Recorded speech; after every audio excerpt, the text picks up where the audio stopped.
Hi, this is Catherine Schneider from the Fitchburg Historical Society, and we're here this afternoon with Barbara Matthews.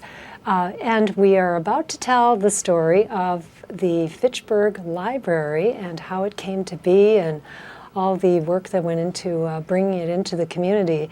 And Barbara was the first president of the Friends of the Fitchburg Library. So welcome, Barbara. So glad you can be with us to really let us know about what went into making the library what it is today, all the work.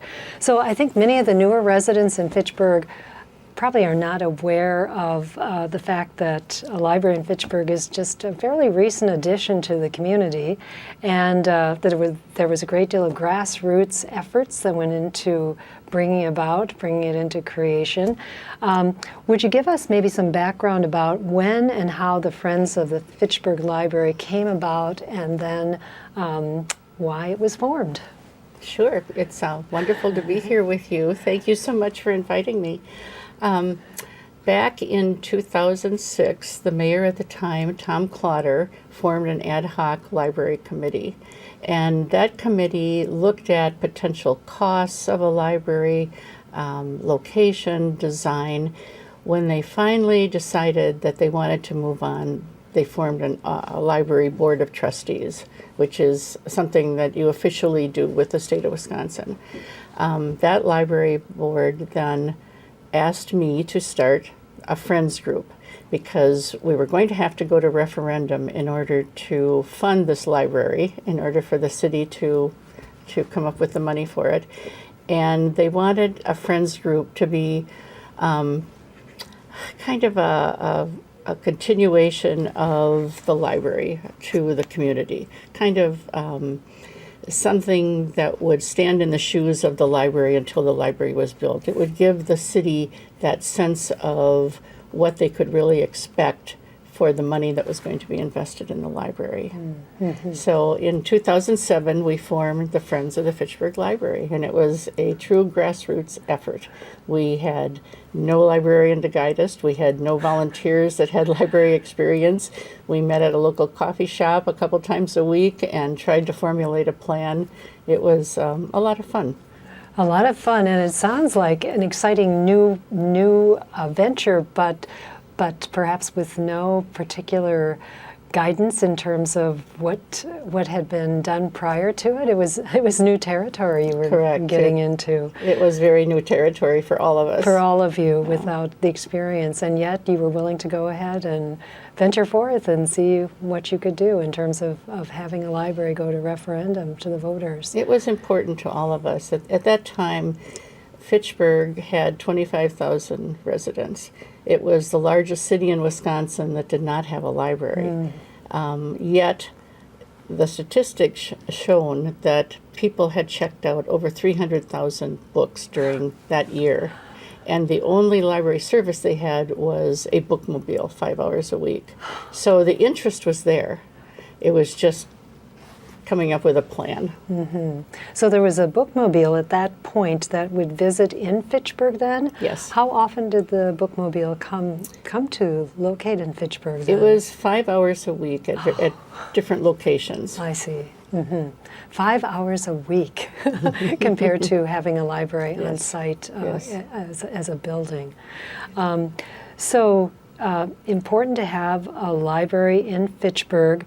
What would you say were the primary reasons? Obviously, people were wanting to have access to library materials with having that many checked out. If you were to say, what were the reasons behind wanting a library? I think Fitchburg is a very unique city. As I said, it was the largest city in Wisconsin without a library. But it has no school district. It has no post office. It has no downtown area. It has no real sense of community that people can gather. A library would meet that function. It would satisfy that function. And a library is worth a lot more than books. It's made up of a lot more than books. It's resources for teens, it's programs for children, it's gathering spaces for groups. So it would meet a lot of the need that the community had. A community center. Yes. Yes, thank you. Well, tell us about the formation of the Friends of the Fitchburg Library. What was your maybe monetary resources, how you organized legally, what kind of space? You said a coffee shop you met in a couple Yes. times a week. Maybe just some of those Yes. details. We had a lot of help from the community. The Economic Development Fund in the city of Fitchburg provided us with a amount of money to get started. We had a local attorney in town, Dan Hardy, who gave us legal services. He formed our corporation for us. He helped us apply for charitable status with the federal government so that when people donated to the library, it would be tax deductible. Adesys, a local IT company here in town, provided us with a website. Avante Properties provided us then with 3,000 square feet of space, just right next door to where the library is now, so that we had an operating space and didn't have to operate in the bookshop, in the coffee shop anymore. So we had a lot of support from the community. That's wonderful to It hear was. about all the different ways you were supported. So starting out at the grassroots, not quite knowing how you would be operating and proceeding, and then to have all of these different entities step forth to help you must have given you some of the confidence to continue on with your work. It did. It did. It gave us a lot of energy. Good, good. So here you were, Friends of the Fitchburg Library organization before the library was built. So what were your goals, and then how did you recruit people to volunteer, help you out? What did that look like? Well, our initial goal was to get that referendum passed. that was the most important thing, and to do that, we had to find ways to engage the community. So we put together a plan to try to accomplish that, and it was a 10-point plan that we came up with. The goal, I think, after finally getting the referendum passed, was to then further the mission of the library. So could you elaborate maybe on some of those plans? You had a 10-step plan. I did, and I actually wrote them down because I didn't want to forget some of them. Well, the first was the book sales that we had. Every month we had a book sale on Friday and Saturday, and that was the way that we raised the most money. We solicited book donations through drop boxes. We put drop boxes throughout the community. And funny thing was, some people thought that they were returning library books to those drop boxes. And so occasionally we would get a book in there and we'd say, oh, this has to go back to the Piney branch, or this has to go back someplace else.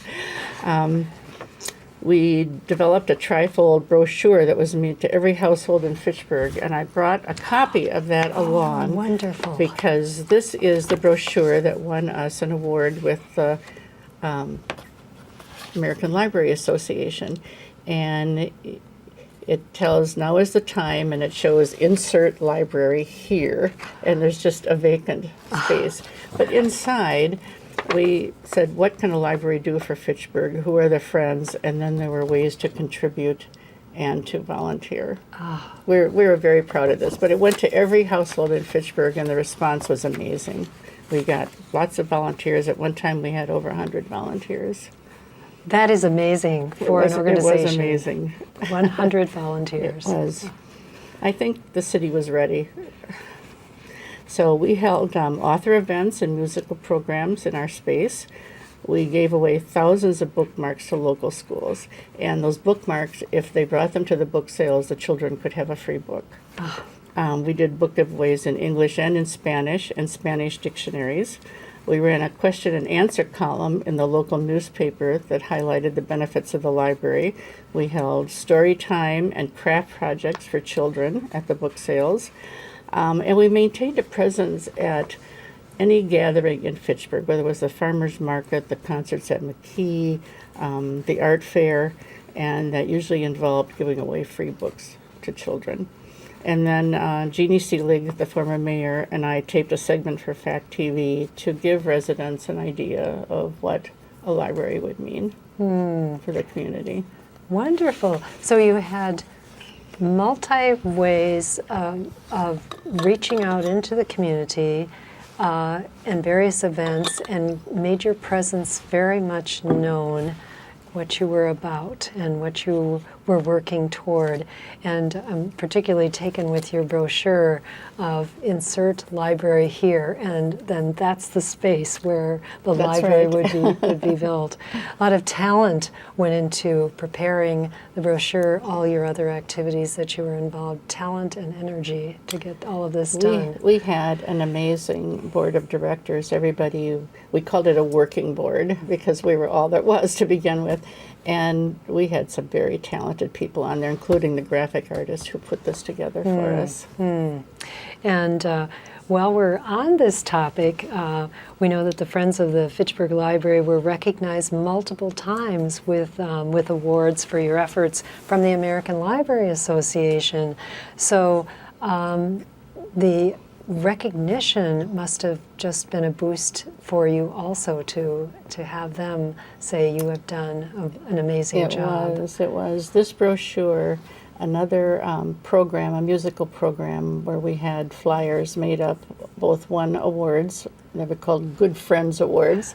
And then our story about forming a friends group before there was a library, pushing the referendum, the whole story, that won the Baker Taylor Award one year, which is a very prestigious award with the Library Association for Friends Groups.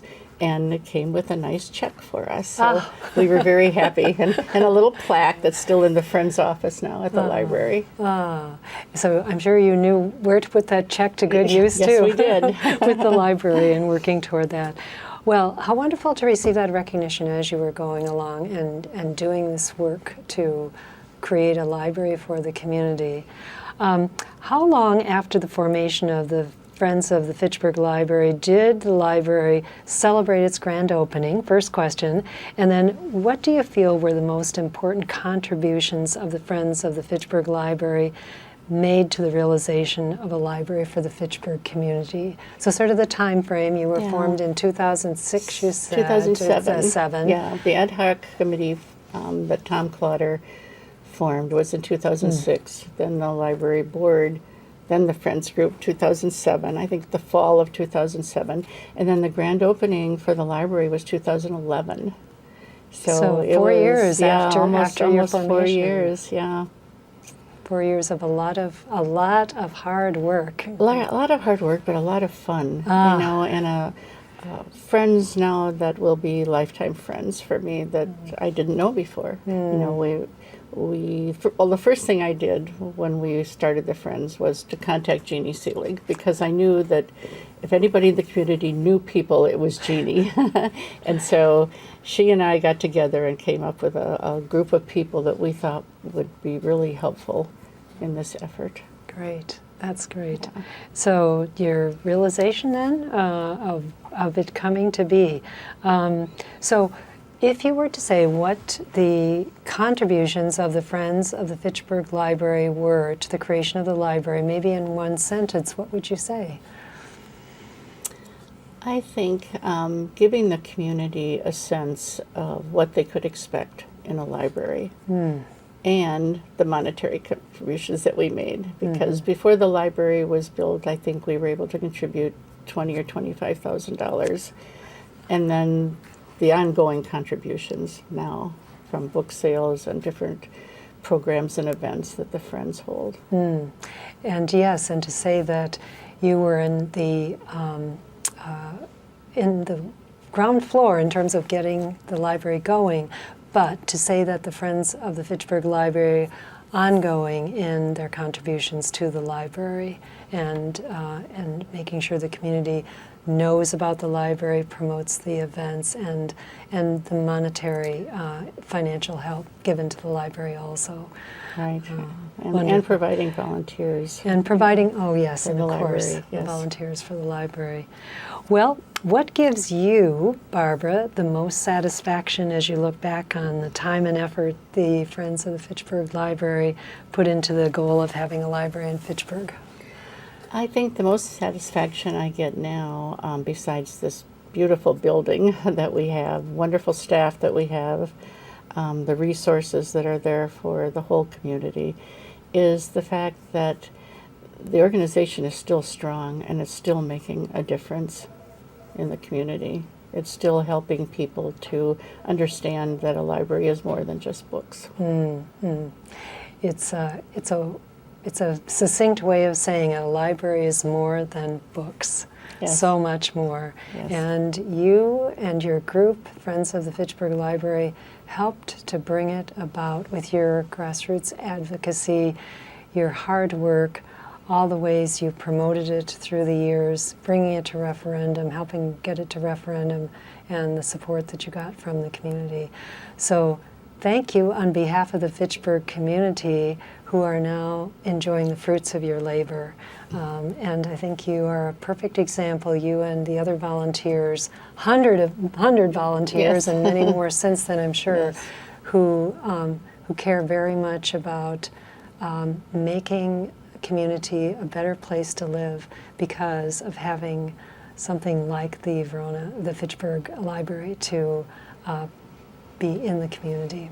So thank you very much, Barbara. Thank you for letting us tell our story. You're welcome. And I wanted to just say also that the Fitchburg Historical Society is located, we're so grateful for being located in the Fitchburg Library.